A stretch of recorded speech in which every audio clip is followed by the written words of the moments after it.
Hi, Marty. Bug. Hey, give me those. I got KDKA on here. KDKA. What's KDKA? Pittsburgh. I got Pittsburgh on here. He's got Pittsburgh. So what's so special about Pittsburgh? You got bugs in the head. That's what you got. Remember Dimples? We rode a load of alky through Pittsburgh for Waxy. Who needs Pittsburgh? We want a car. For what? For a contract. For a hit? Yeah. For Lepke? Yeah. For when? For tomorrow. We want the heat now. Yeah. I gotta get the feel. Where will you dump it? Well, the action will be on Suffolk Street. Shut up. Take the Pierce Arrow.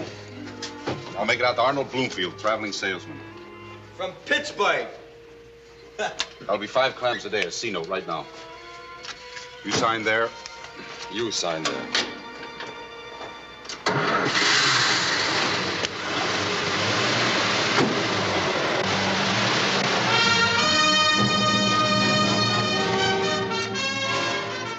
Orchard, 500. Let me talk with Raditsky. New York, the 20s.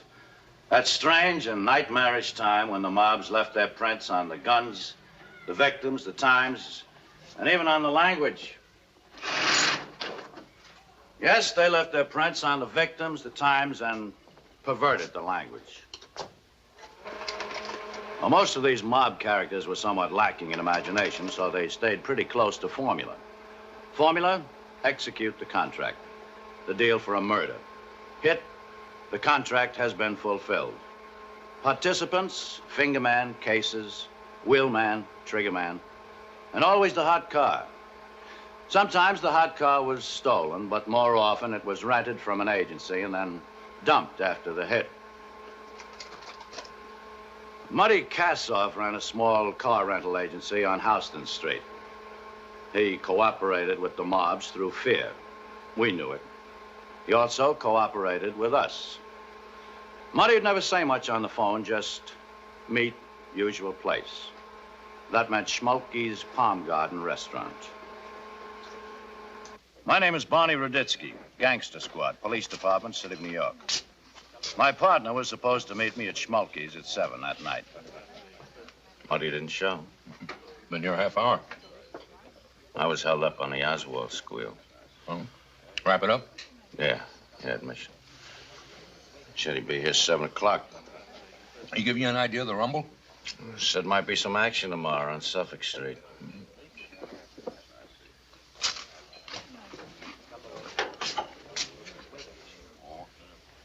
Max, you,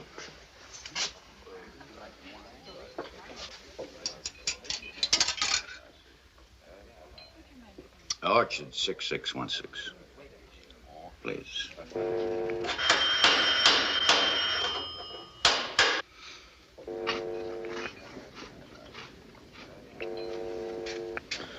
Now, watch.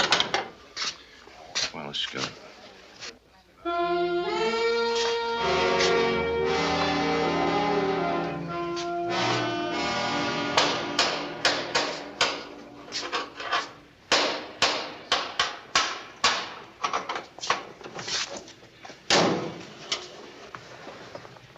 Yeah? Where's Muddy? I don't know. I ain't seen him since he left here this afternoon. Hasn't called in?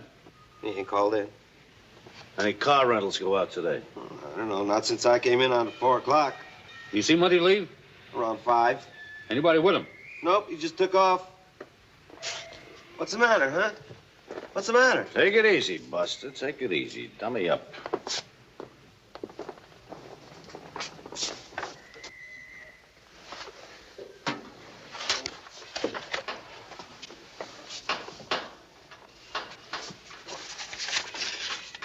Max, car rental this morning. Pierce Arrow, license U75. Arnold Bloomfield, Pittsburgh. Traveling salesman. What do you think Arnold Bloomfield, traveling salesman, is selling, huh, Barney? Maybe we'll find out on Suffolk Street tomorrow. Let's check Mrs. Gossoff. Hey, Barney. Yeah? Hey, I got KDKA, Pittsburgh. Well, great. If they know Arnold Bloomfield, ask them if they know what he's selling. You sure he don't call? No, I'm waiting since 7:30 already. I'm waiting. No, I'm telling you, not a word. That man is impossible, and I'm worried sick, and when I see him, I'm gonna let him have it. Oh, wait, I hear. He's here already. All right, I'll call you. Well, it's about time you got here. I've been talking to your mother. She's waiting. Everything's getting cold. What? Hello, Mr. Kazov. What's the matter? Nothing. Not a thing. Oh, I mean, is there something wrong? No. What? Something worrying you? Worry? No. I'm waiting for Muddy, and I don't hear from him. Well, when did you last talk to him? This morning he called me. From the office? Yeah, the office. It's the last time you talked to him? Yeah, this morning. Oh, no, he called again this afternoon. Oh, what time was that? Maybe 1. Yeah, 1:30. What do you have to say? Well, he said he'd be a little bit late. Late for what? For dinner. We were supposed to go by his mother's house for dinner, you know, Friday night for dinner. Oh, of course, yes. Did he say why he expected to be a little late? No, only some business. He said, I don't know, an appointment at 7, and he said he'd come right home. Now it's already almost 9:30, and I don't hear from him. Tell me there is something wrong. No. He probably, just got tied up a little someplace, and he'll be along. Well, as soon as he does get home, would you ask him to call me, please? Mm-hmm. All right. Thanks, Miss Kazov. Good night. Good night. The night passed without any word from Muddy Kossoff. Early in the morning, we pulled up near the Milano Pizzeria. I had a hunch that if there was any action slated, it would start or finish at Milano's Pizzeria. Monk Milano came out of his joint, looked up and down Suffolk Street, proud owner taking inventory of his territory. He waved hello. It was his last performance.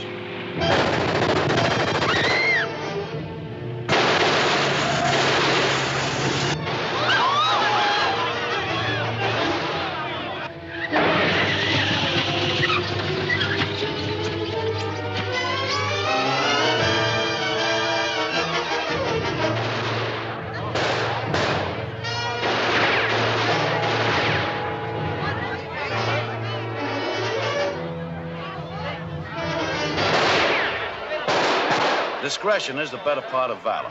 And even if Max and I didn't care for our own hides, we couldn't forget the possibility of some innocent people collecting the lead that was intended for us. We'd lost the triggermen for the moment. And it ain't good enough for that man. It ain't good enough. A good home, a good wife, a nice business. No, he gotta have to do with gangsters. Selma, all right, Selma. Sure, all right, Selma. Sure, you can sit there and tell me, all right, Selma. You ain't his wife. I'm his brother, no? Don't you think I got feelings, too? So where were your feelings when I came to you and I told you how Muddy was getting mixed up with gangsters, with police? Where were your feelings? Mrs. Kossoff, will you listen? You too. It's you. It's your fault. You encouraged I him don't to mix see up. that, Selma. Muddy's not a child. He knows. Muddy don't know how to wipe his nose. And stop eating already the herring. Did you ever see such a man? His only brother's missing, and he sits there All right, stuffing his that's face. enough, both of you. Now, knock it off. Doing everything we can. Now, that's enough. All right, Jack, come on, tell us again. I told you. All right, tell us again. Everything you heard. Selma called me. Where's Muddy, she asks. Muddy? Ain't he here, I said. He ain't home all day, she says. All day, don't come, don't call. I asked, did she call the office? Yeah, I said. I called his mother's house. I called the office. I called all over where he goes. But nobody says they seen Muddy. Then the phone call came. Then the phone call. Did you recognize the voice? Oh, man, I don't know. He says, we got Muddy. You want him back? You give us $25,000. Jack, go on. So I said, where are we going to get $25,000? And this man on the phone, he says, get it, that's all. Get it, you hear? They take Muddy. Then he hung up. Said he'd call back. Call me again in 2 hours. Said he would. Okay.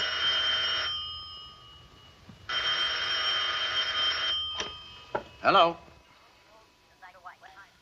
No, this is Muddy's uncle, Sam. Yes, Jack called me, told me about it. Mm-hmm. Tell me, what do you think we're going to get that kind of... Hello? No, wait, please, don't hang up. I'm sorry, we want to do business. Sure. We managed to get $17,000. Mm-hmm. Well, Jack got a hold of 6, my partner couple.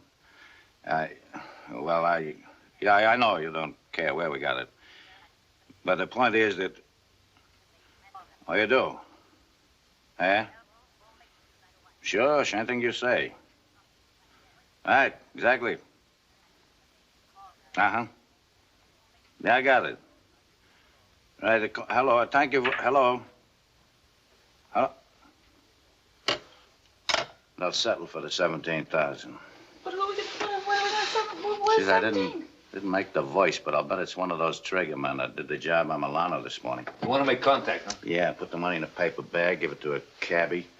Tell him to wait on the corner of 11th Avenue, 51st Street. But where are we going to get the 17,000? Give me a bag and some newspapers, scissors, you know.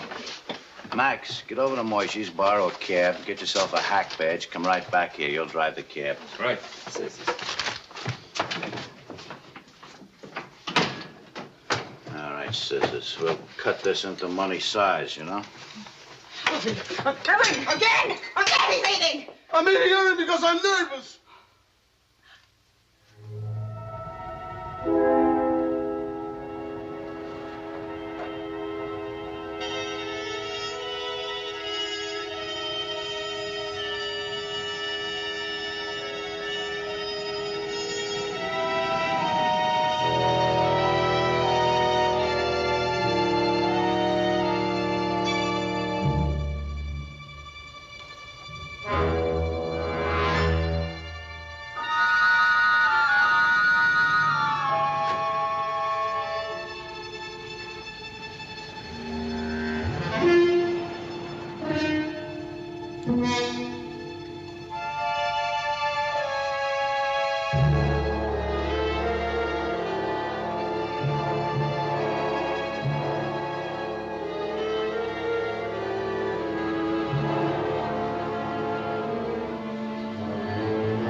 This was their party, so we waited.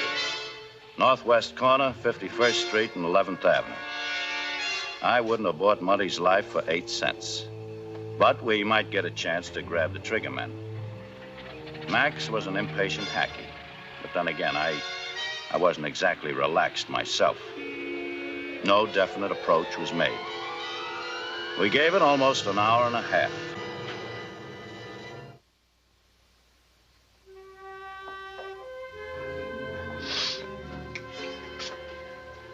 And nobody called back since we left? No, nobody. He's dead. I know Muddy's dead. Selma, please. What's the use? He didn't come. No, I wouldn't worry about it, Mrs. Kassoff. Could be maybe they knew you were police. Could be 100 reasons why they didn't make contact. They'll call back. Yeah, they got the money itch. I got a feeling they'll call back. Look, I need 3 questions. Questions? What kind of questions? Well, that only Muddy could answer. Questions? I haven't got much time. They may call back any minute. I know. The maiden name of Muddy's first wife. All right. Why do you have to bring her into this? Selma, please. Balin. Her name was Balin. Good. Now 2 more. 2 more. My mother's first name. These gangsters wouldn't know that. Her first name, Rachel. Good. Come on, hurry up. 1 more. What was Muddy and me fighting about last week? We was fighting about his first wife.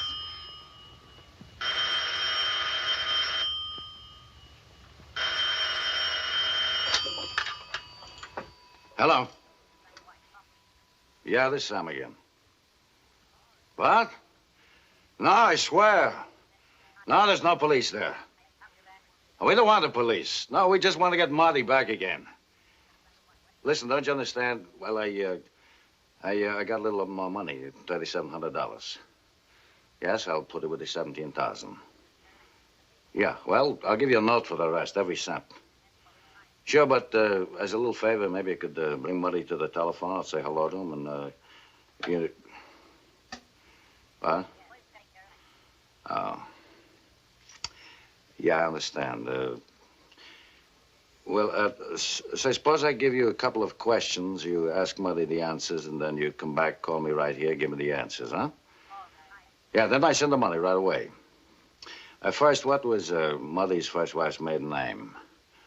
Second, what was his mother's first name? Hello?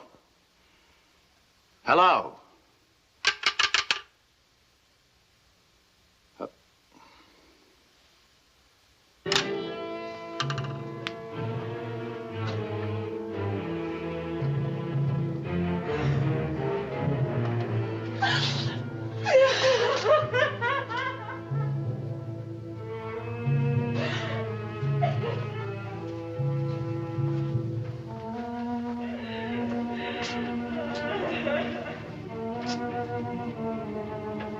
The bidding on Muddy's life was down to 4 cents.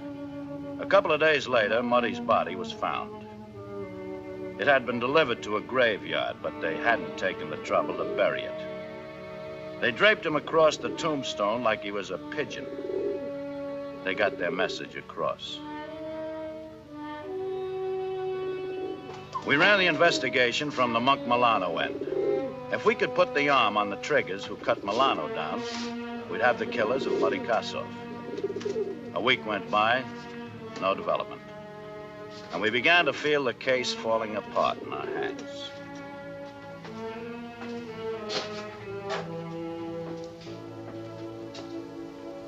Barney. Hello, Mrs. Kossoff. Come on in. How you feeling? How am I feeling? How does a woman who lives with a man so many years sees to go to work one morning just like every other morning, and then... Yeah, I know. It's rough, son. Yeah, Barney, it's rough. Did you find anything yet? No, but we figured it must be tied in with the Milano killing, you know. Word got back to the Triggers, or whoever gave him the contract that Muddy was, well, you know.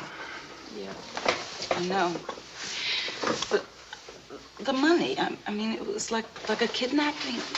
I mean, if they was gonna kill Muddy for that, why was they trying to get the money? Well, they got their orders to take Muddy, and, well, probably figured they'd make a little score for themselves on the side, you know. Hit the family for a few bucks. Then Muddy never had a chance, did he? No, son. Muddy never had a chance.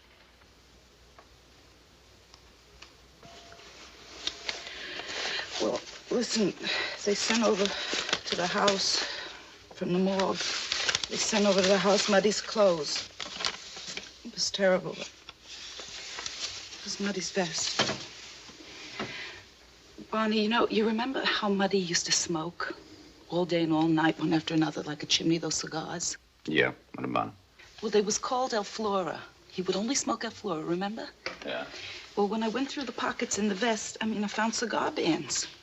Not El Flora, some cheap 5-cent cigar bands. And Muddy never saved cigar bands. So why would he put it in the pockets, in different pockets in the vest, cigar bands? Go ahead, look. I didn't touch him. I left him exactly like I found him.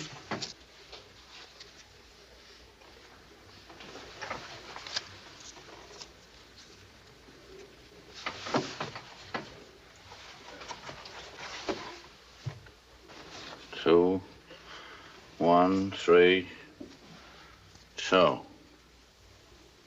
It means something, huh? I don't know. When I found him like that, I got the feeling that Muddy was trying to say something to me, that he was trying to talk to me. Turcos. Muddy had never smoked these cheap pieces of rope unless he couldn't get his own brand. Yeah, but that's his vest. Maybe the boys, while they were holding him, give him some of their own cigars to smoke. Yeah, well, why do you save the bands? And why? Why would he put him in the pockets? 2, 1, 3, 2. 21 East or West 32nd Street.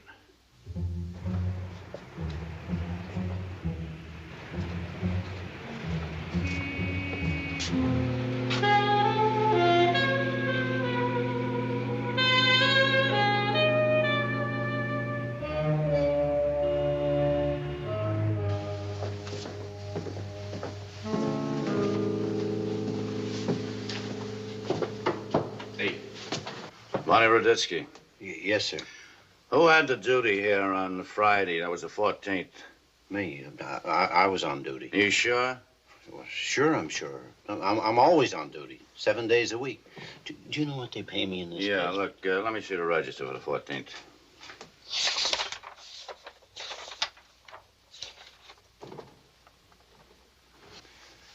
Mr. and Mrs., it says here, Andrew C. Eccles, Chicago.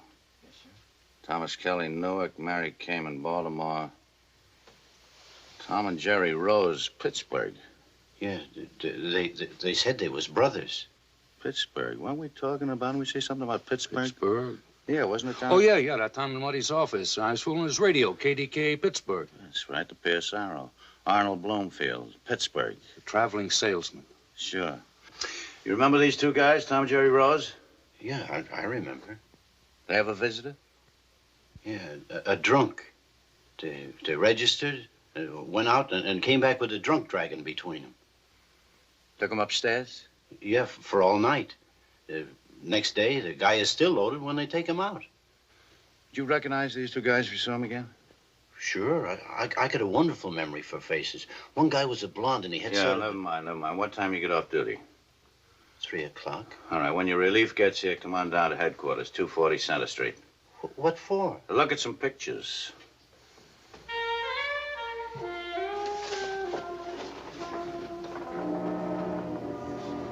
No, I don't know nobody on this page.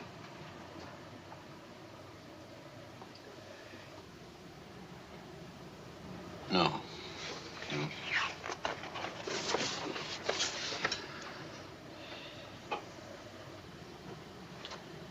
Hey, that's one of them. Marty Lewis. Yeah, he used to run with Dimples Rock. And that's the other one. Dimples.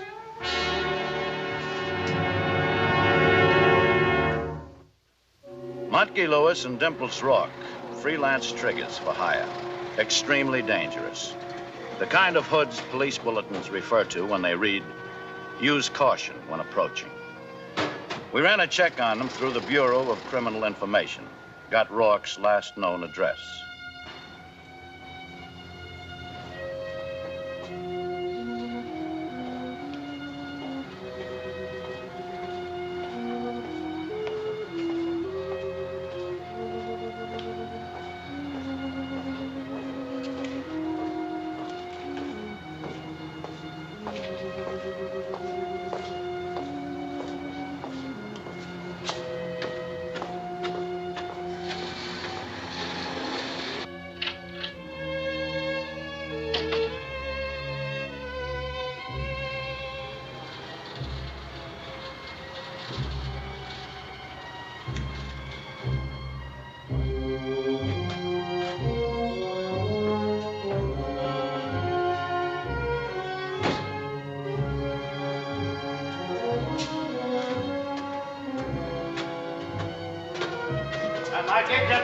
Get him up. No, don't shoot, don't shoot. Look, I don't know nothing about Monk Milano. I swear, I had nothing to do with it. You can't make me on that one. You're right, Motke. Without Muddy Kassoff, we can't hang the Milano rap on you. But that's all right. You'll burn just as easily for Kassoff. Kassoff? I don't even know Kassoff. Oh, Motke, you're stupid. Don't you know once a man's an informer, he never stops being an informer, not even after he's dead? Turcos. Take it. Notify all concerned.